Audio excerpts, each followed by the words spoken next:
आज का महानगर में आपका स्वागत है। 20 नवंबर को राज्य में विधानसभा के चुनाव है। मुंब्रा कौसा में भी राजनैतिक हलचल अब तेज हो चुकी है। हम आपको लगातार खबरें दिखा रहे हैं। देखिए, मुंब्रा के मुंब्रा इंग्लिश स्कूल गली में जितेंद्र आव्हाड की एक प्रचार सभा हुई। जितेंद्र आव्हाड द्वारा एक बात कही गई कि संविधान वो धागा है जो हम सबको बांध कर रखता है। किस प्रकार ये सभा रही वो हम आपको दिखा रहे हैं, देखिए। हम तुम्हारे साथ हैं। क्यों पड़े हो चक्कर में? क्यों पड़े?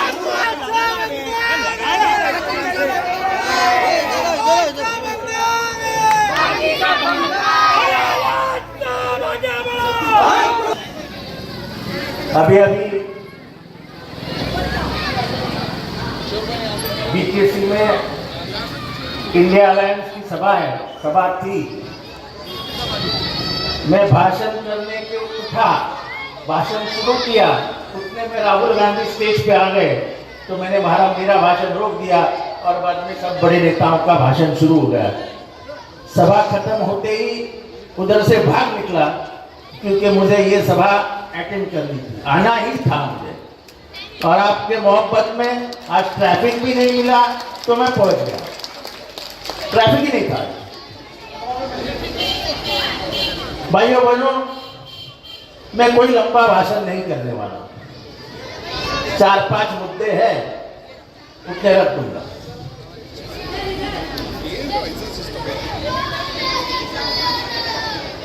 बेटा अभी घोषणाएं मत दो प्लीज।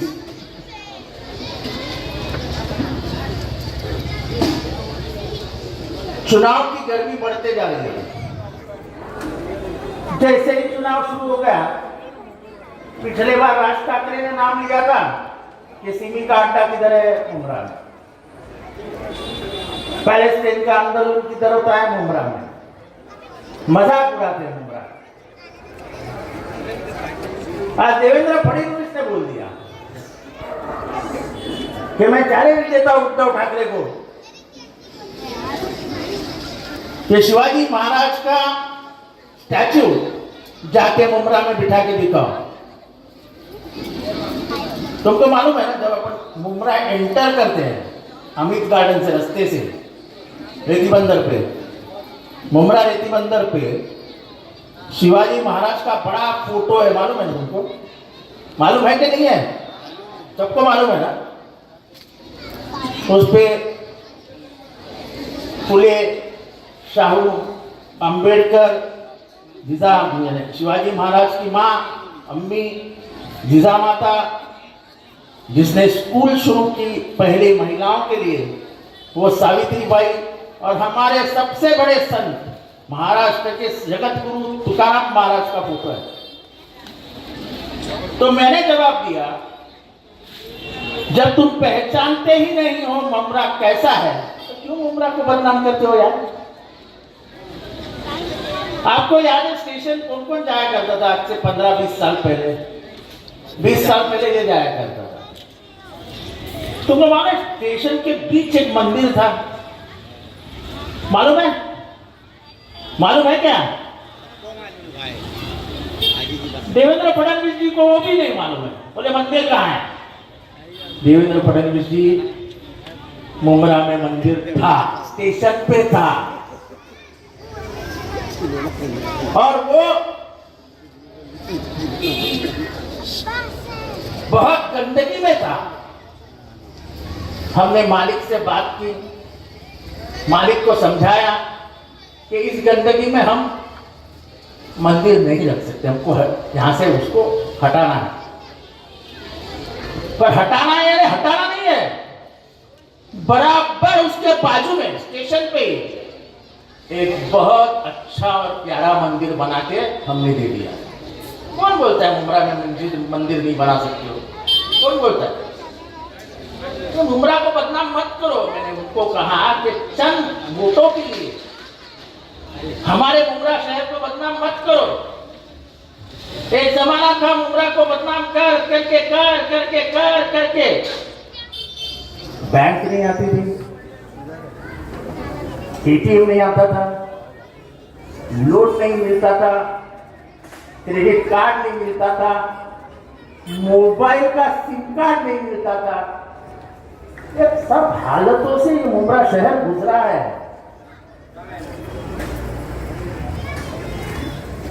पर जब हालात बदल गए, जब मुंब्रा की सोच बदली है, तो अब उंगलियां मत उठाओ, हम मंजूर नहीं करेंगे आपकी उंगलियों को। हमने कहा था सोच बदलो, विचार बदलो, सोच बदलो, मुंब्रा बदलेगा। सोच भी बदल गई और मुंब्रा भी बदल गया। ये आपको मंजूर है? मुंब्रा बदल गया, ये आपको मंजूर है कि नहीं है? देखो ऐसा है, तुम जोर से चिल्लाओगे ना तो मुझे भी मजा आएगा। मैं अकेले ही जोर से चिल्ला रहा हूं, मुझे मुंब्रा बदला के नहीं है, जोर से बोलो।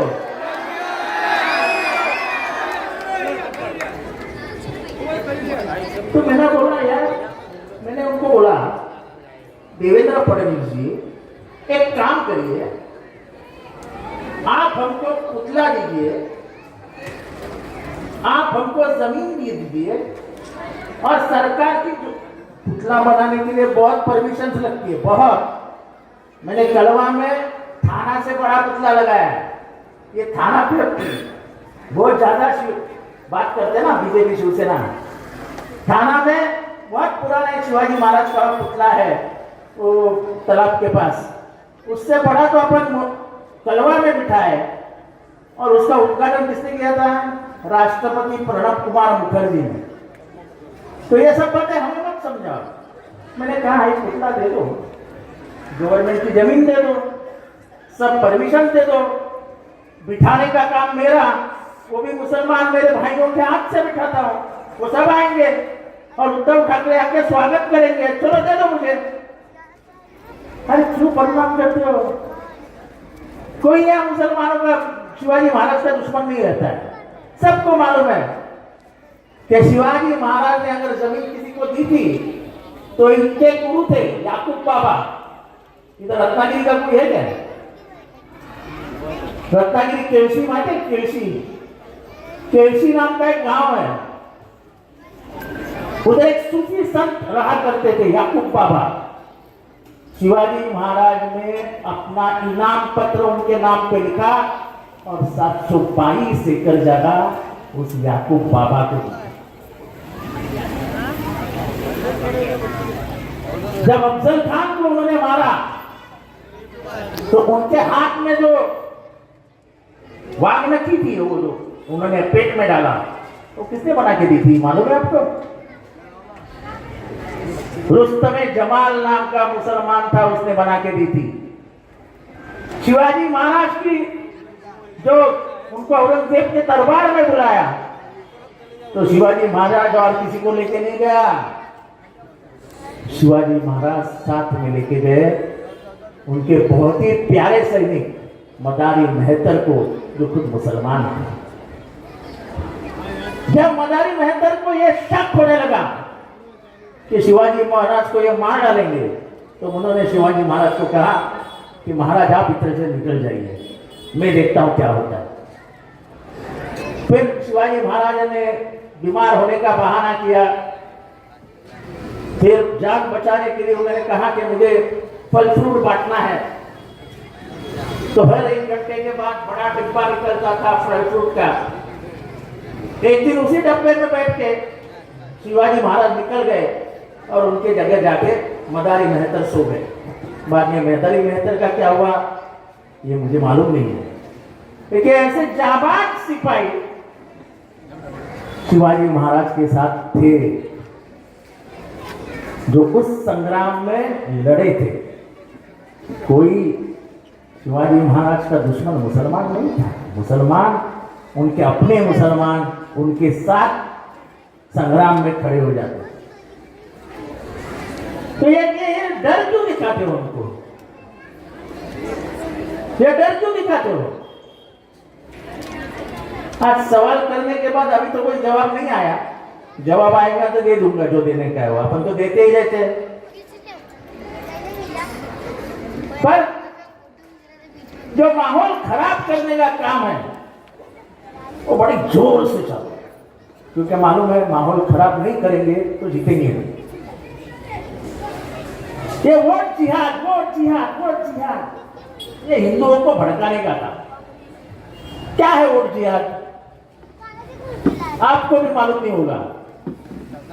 हमने 31 सीट जीती, 31 लोकसभा की।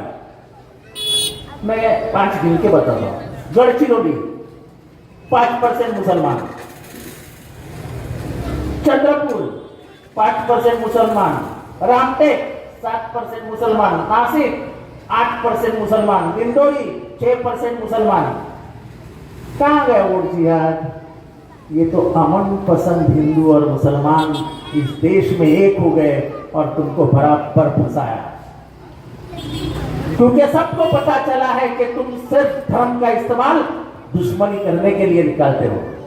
मुझे एक सादा सवाल, भैया अयोध्या तो पूरा हिंदुओं से भरा है, तो अयोध्या की सीट, ओपन सीट, तुम अवधेश प्रसाद नाम के दलित से क्यों हार गए? क्योंकि अयोध्या में मंदिर बनाने वक्त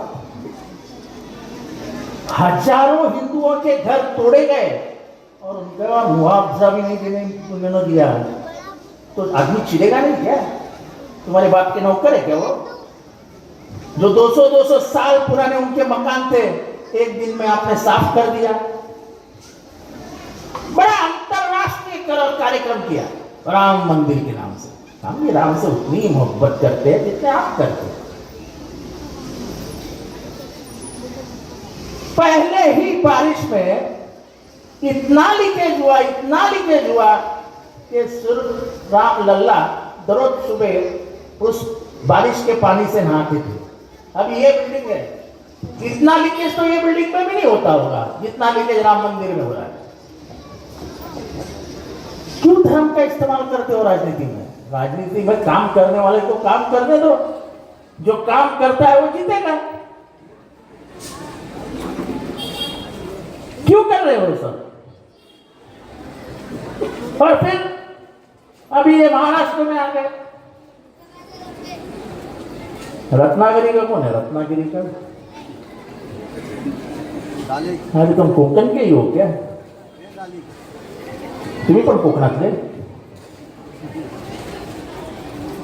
कोकण में एक गढ़ है विशालगढ़, अभी याद आया सबको कुछ?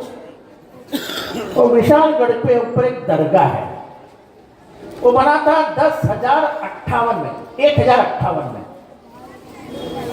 उस 1058 में जब वो बना तो उसके बाद वहां पे दरगाह बना। उसी वक्त ख्वाजा गरीब नवाज भी भारत में आ चुके थे। दरगाह हिंदू भी जाता है, मुसलमान भी जाता है, सब जाते हैं, क्योंकि आजू बाजू के सब इलाके हिंदू और मुसलमानों से भरे हुए हैं। कभी भी वहां दंगा नहीं हुआ है, कभी भी नहीं। उस गांव वालों ने जाके कलेक्टर को बताया कि हमारे इधर कुछ माहौल खराब होने की हमारे डर लग रहा है। ये 5 जुलाई की बात है। कलेक्टर ने ध्यान नहीं दिया, हो सकता है हमारे गवर्नमेंट ने बोल दिया होगा ध्यान मत दो। फिर 12 तारीख को उन्होंने शाहूवाड़ी पुलिस स्टेशन में जाके बोला कि कुछ तो भी लफड़ा होने वाला है। और उसी रात को विशालगढ़ गए। विशालगढ़ को जाने का एक ही रास्ता है, एक ही, क्योंकि वो किला है ना, गढ़ है ना, तो दुश्मन घुसे नहीं, इसलिए एक ही रास्ता रखा है। जरूर ध्यान से सुनना, जितने भी घर थे गांव में उतने सब लूट लिए। ये क्यों बोल रहा हूं कि उस गांव में कम से कम 80-85% हिंदू है और 5-10% मुसलमान है। पुलिस ने उनके ऊपर कोई केस दर्ज नहीं की, ना उनको अटकाव किया, ना अरेस्ट किया। फिर हमारे गंगागिरी महाराज, जो महाराज नहीं है, उनको सुपारी दी गई कि माहौल खराब करना है, तो उन्होंने जाके नबी के सामने गुस्ताखी कर दी। अभी सोचिए, गंगा जी महाराज को अरेस्ट हुआ, अरेस्ट हुआ क्या? जरा मैं आपसे पूछना चाहता हूं, अरेस्ट हुआ क्या? आपके पीछे, आपके पीछे तो बोलो ना, सिर्फ ऐसे तो मैं क्या समझू? जरा आदमी जिंदा दिखना चाहिए यार, भाषण करने में मजा आता है कि नहीं? अरेस्ट किया, फिर आगे चलते हैं।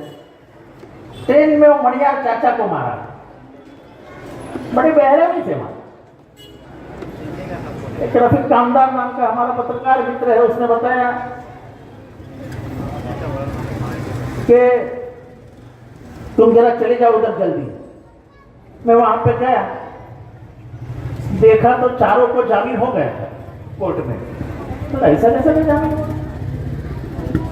मैंने मेरे वकील को फोन किया, वकील ने बोला ये धाराएं गलत लगा दी है, ये धाराएं लगती ही नहीं उसको।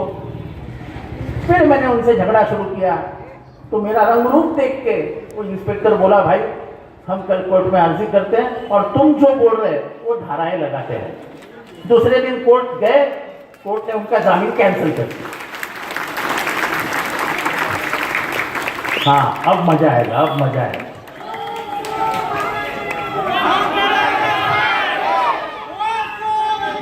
अब मैंने आपको घोषणाएं देने के लिए नहीं कहा है, शांत रहो। फिर जेल में गए, फिर उसके बाद एक नौजवान वकील है, वो मेरे पास आया और मुझे बोला कि मैं ये केस लड़ूंगा, 1 रुपया भी नहीं लूंगा। ऐसे भी नौजवान है जो कौम के खिदमतगार है। 5 मिनट है, 10 मिनट, ठीक है।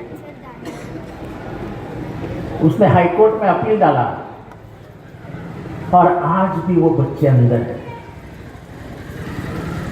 पर ये किसी को नहीं मालूम है कि वो 5 नौजवानों ने वो चाचा को ट्रेन में बाहर फेंकने का प्रयास किया था। वो ट्रेन में बैठे सभी हिंदू उठे और वो बच्चों को खींच लिया और चाचा को भी खींच लिया। ये देश गंगा जमनी की तहजीब के लिए पहचाना जाता है, ये देश भाईचारे के लिए पहचाना जाता है। हमारी भाषा एक है, अलग है, लेकिन हम दिल से एक है, क्योंकि हम सब भारतीय हैं। ये देश हमारा है और तुम कितना भी तोड़ने की कोशिश करोगे ये देश नहीं टूटेगा। हम संविधान को बचा करके ये देश एक रखेंगे। ये संविधान क्यों बदलना चाहते हैं? कि संविधान एक ऐसा धागा है जो हर आदमी को जोड़ के रखता है। जिस दिन ये संविधान निकल जाएगा, समझ लो ये देश टूट जाएगा। संविधान में क्या लिखा है? संविधान में लिखा है मूलभूत अधिकारों में धर्म का स्वातंत्र। क्या मतलब है उसका? कि आपको आपका धर्म मुबारक हो और धर्म का जो कानून है वो भी मुबारक हो, और गवर्नमेंट और कोई भी उसके बीच में नहीं बोली। इनका प्लान क्या था? 400 पार का, 400 पार जाएंगे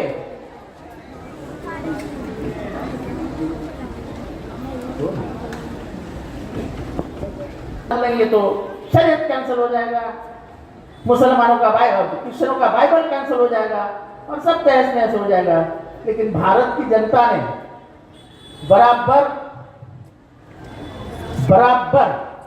उनको 240 कर और बीजेपी जो फांस लगाने वाली थी उससे हम बाहर गए। अभी आखिरी बताता हूं आपको। चंद दिनों पहले हमारी राष्ट्रवादी में बिखर गई और कुछ लोग हमारे घड़ी लेके शरद पवार के हाथ से घड़ी निकाल के भाग गए। मैं तो उनको पाकिट मार कहलाता हूं। अब ये पाकिट मार की जूनियर टोली जो है, सरदार ऊपर है, नीचे उनके कुछ टोली है, वो टोली है।